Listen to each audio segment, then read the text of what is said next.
And welcome back to the Michael Cohen Show on our continued journey to 500,000 subscribers. Let's get there. With your help, we'll get there quick. So do me a favor, subscribe, watch, comment. Keep the comments coming and share with one friend, just one, and we'll be there tomorrow because the stupidity coming out of DC, it's insane. Think about this. After Trump's tariff pause caused even more confusion in our country, forgetting about the world, Trump decided to hold the presser. For what? Well, to sign more executive orders, focusing on removing security clearances and order DOJ. And I know a lot about this. He ordered the DOJ investigate 2 officials who used to work for him. All right, let me be very clear. You may remember in my book, Revenge, how Donald Trump weaponized the United States Department of Justice against his critics. This is exactly what's going on all over again. It's exactly what I warned the American people about. Now, I'm going to turn around and tell you what I think that this is. What he's trying to do is to distract the American public from the stock market, right? This is weaponization of the DOJ, or I don't know, what do they call it? Weapons of mass distraction. Here's Trump talking about Chris Krebs from CISA. Play the clip. Similarly, sir, Christopher Krebs, the former head of CISA. This is a man who weaponized his position against free speech in the election context, in the context of COVID-19. This is it's a similar presidential memorandum to the one you just signed. It addresses his access to government, existing clearances he might have, and further instructs your Department of Justice, other aspects of your government, to investigate some of the malign acts that he participated in while he was still head of CISA. This is another one. I don't know that I met him. I'm sure I met him, but I didn't know him. And he came out right after the election, which was a rigged election, a badly rigged election. We did phenomenally in that election. Look what happened to our country because of it. Open borders, millions of people coming into our country. Russia and Ukraine, that would have never happened. October 7th would have never happened. Afghanistan, the way that they withdrew with 13 dead, but so many killed, actually. I mean, so many killed outside of the 13 soldiers, hundreds of people killed. And maybe, I don't know, never mentioned, but I mentioned it, 42 or 43 people so badly injured, the legs, the arms, blown off, the face. And this is all because of an incompetent group of people that preceded us. And that would have never happened. And this guy Krebs was saying, oh, the election was great, it was great. Well, it's been proven that it was not only not great. When you look at all these lawyers and law firms that are signing, giving us hundreds of millions of dollars. Is there anything more that I need to say here? He also spoke about Miles Taylor. You may remember the author of the book Anonymous, who worked at the Department of Homeland Security. Play that clip. Thank you, sir. The next presidential memorandum we have for you relates to Miles Taylor. You may recall that Miles Taylor served in the Department of Homeland Security during your previous administration. In his capacity with the Department of Homeland Security, he leaked classified information. He wrote a book under the pseudonym Anonymous, making outrageous claims both about your administration and about others in it. What this presidential memorandum is going to do, one, it's going to strip any active clearance that he has in light of his past activities involving classified information. It's also going to order the Department of Justice to investigate his activities to see what else might come up in that context, given his egregious behavior during your previous administration. And I had no idea who this guy was. I had no idea. I saw him on CNN, or one of them, I guess CNN, a lot. He'd be on all the time saying that the president is the president. I had no idea. It's like, you know, in this office you have a lot of young people and they're here. I'll see him for 2 minutes and I assume he was in the office, but I barely remember him. Remember this book, How Donald Trump Weaponized the United States Department of Justice Against His Critics. Let me be very clear to both Krebs and to Miles Taylor. You got real problems on your hands. I warned the American people that this shit was going to happen again. And it is. And don't tell me about how, I don't know, law firms are capitulating to these ridiculous extortion tactics by this White House administration, and they're giving free legal work. This has nothing to do with anything. Zero. Has nothing to do with the fact that he still believes that he won the 2020 election. Miles Taylor and Chris Krebs are going to experience, in no uncertain terms here, something that I went through, which is the full weight, force, and effect of government when they want to fuck up your entire life. Meanwhile, the presser also focused on the tariff turmoil. Trump goes on and he speaks about how he just created the biggest stock market increase ever. Yeah, okay. It makes me think, if the tariff pause was actually done to benefit America, to benefit the American people, to try to stop the market crash, or just to stroke his ego. Play the clip. The biggest increase in the history of the stock market, that's pretty good. That's pretty, you're almost, if you keep going, you're going to be back to where it was 4 weeks ago. But it was a sick market 4 weeks ago, because this trade was sick. It was only a question of time. I don't blame the tariffs. I think the tariffs just sort of magnified what was happening.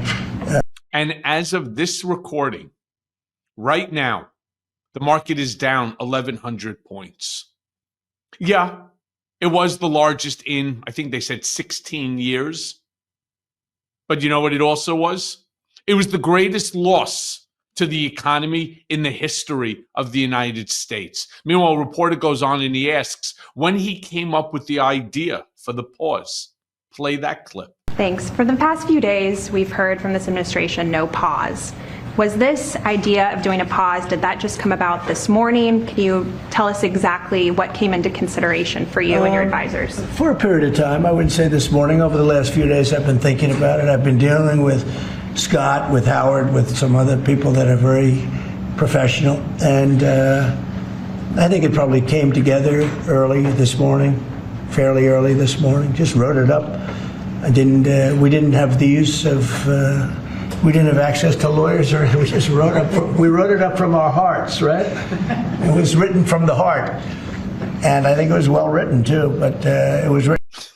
He then goes on and he speaks about his negotiation tactics. Play this clip. If this was the strategy all along to bring them to the table, why did you instruct or advise, or maybe they did it on their own, some of your top aides to say this is not a negotiation, to hold the line, that they were going to hold the line, that you were not going to change your mind? A lot of times it's not a negotiation until it is, and that happens. And, I said outside that you have to have flexibility to do it right, and that's what we have. And we brought everybody to the table. And it may not be a negotiation. It may not last. I mean, things may be as that I think are not fair to us. Look, we've been ripped off by essentially everybody for 35 years. This is not just a new thing. And Roger Penske just left. He's a great gentleman, great man, actually. And he said no other president would have had the guts to do this. And I believe that's right. They wouldn't have done it. They should have done this a long time ago. A long time ago they should have done it. I started it with China. I took in hundreds of billions of dollars in tariffs and taxes. Again, it's the same talking point over and over and over. I wrote in my Substack, I wrote this one just this morning, and I talk about how it will always be an imbalance in trade. Think about it this way. Take Vietnam, which is, if you look at your Nike sneakers, made in Vietnam. Why? Well, because it's cheap. It costs Nike like $3 to manufacture a pair of sneakers that they sell for $100 in America. So what is Vietnam supposed to then buy from the United States? We're talking about a poor country. What are they going to buy? F-16 fighter planes, defense technology from America? There can never be equality, dollar for dollar, as Trump and his people refuse to understand. But don't worry, because Lutnick is getting a good laugh out of this. Meanwhile, a reporter then goes on and asks if he's concerned about a possible escalation with China. Again, taking into consideration. Walk into any Walmart, Costco, Myers, whatever, these big box stores, Amazon, 70+% of whatever they are selling, the goods that they are selling to America, it doesn't say made in Ohio. It says made in China. Play the clip. And on China, some economists are saying that right now is technically embargo on China with 125% tariffs. Are you concerned of escalation beyond the trade war with China? No, I'm not concerned. I think President Xi is a very smart guy, and I think we'll end up making a very good deal for both. But, you know, we've been treated so badly for so many years. Again, we allowed that to happen. We've been treated so badly for so many years. But no, I don't expect that. I think President Xi is one of the very smart people of the world, and I don't think he'd allow that to happen. And we're very powerful. This country is very powerful. Let me tell you, it's far more powerful than people understand. We have weaponry that nobody has any idea what it is, and it is the most powerful weapons in the world that we have. More powerful than anybody, not even close. So nobody's going to do that, but I think that if that's what you're referring to, maybe it's not. But just in terms of basic escalation, which is what you said, no, I think that President Xi is a man who knows exactly what has to be done. He's a very smart man. He loves his country. I know that for a fact. I know him very well.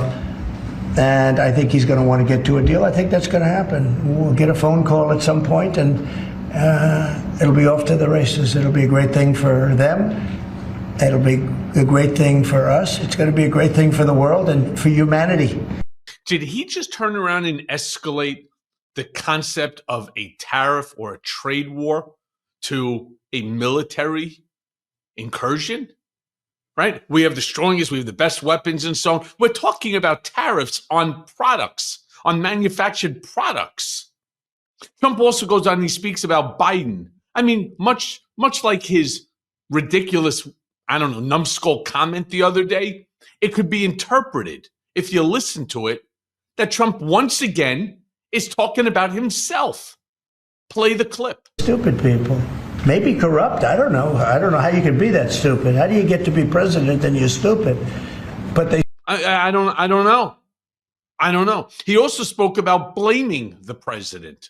Play this clip. And I don't blame China for what happened. I blame the people sitting right at this desk, right behind this desk or another desk. You get your choice of 7. I happen to pick the Resolute.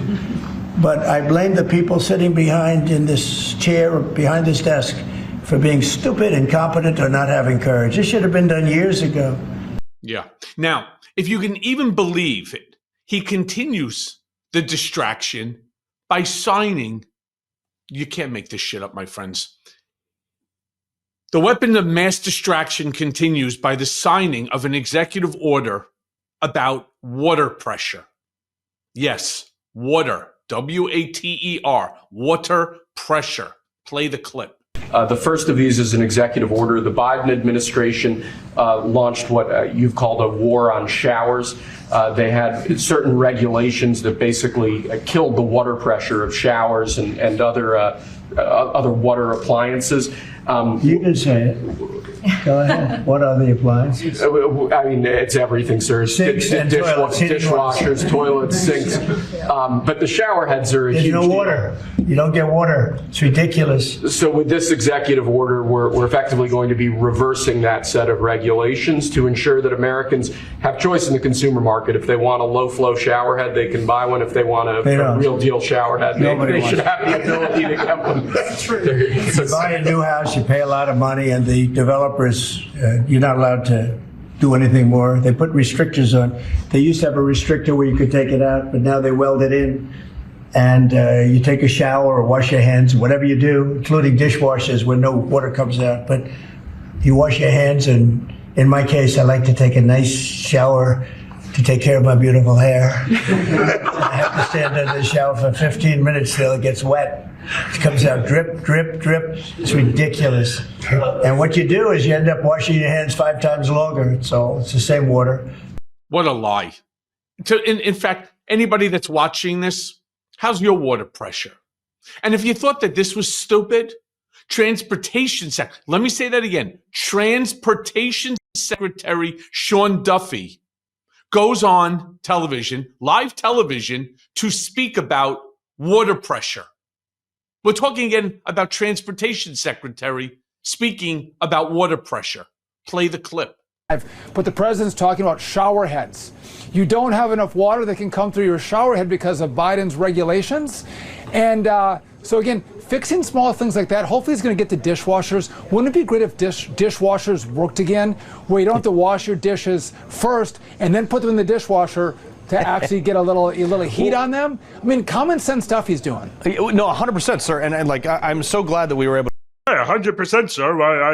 I really understand why the Transportation Secretary is talking about water pressure on something. I don't know, my dishes come out nice and clean. My shower works pretty damn good. The water pressure in this building seems to be great when I wash my hands in my apartment. I have no idea what the hell he's talking about, and I'm sure neither do you, which is why I say make sure, subscribe here for truth. And as always, thanks for listening. Hey everyone. First of all, thanks for watching. I mean, we're going to be posting daily episodes with reactions and talking about politics. We'll be talking about everything, in fact. So please like and subscribe. Join us on this journey.